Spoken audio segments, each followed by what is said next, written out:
Ramanda Texnikomu aşağı yenen yoldadır. Ramanı, Sabunçu rayonunun ərazisində. Baxın. Neçə günlərdir bu su axıb bu formada gedir. Neçə günlərdir. İçməli sudur.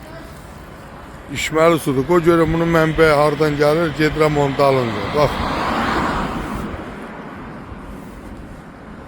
Bu suyun olmayan vaxtında bir belə israfçılıq olur. Aidiyyatı birini görəsən bunu görmür. Ara baxır. Bakın. Yağıcı buradan turba kırılıp yüzü beləsinə axıb gedir. Günlərdir. Günlərdir bax bu su beləsinə axıb gedir.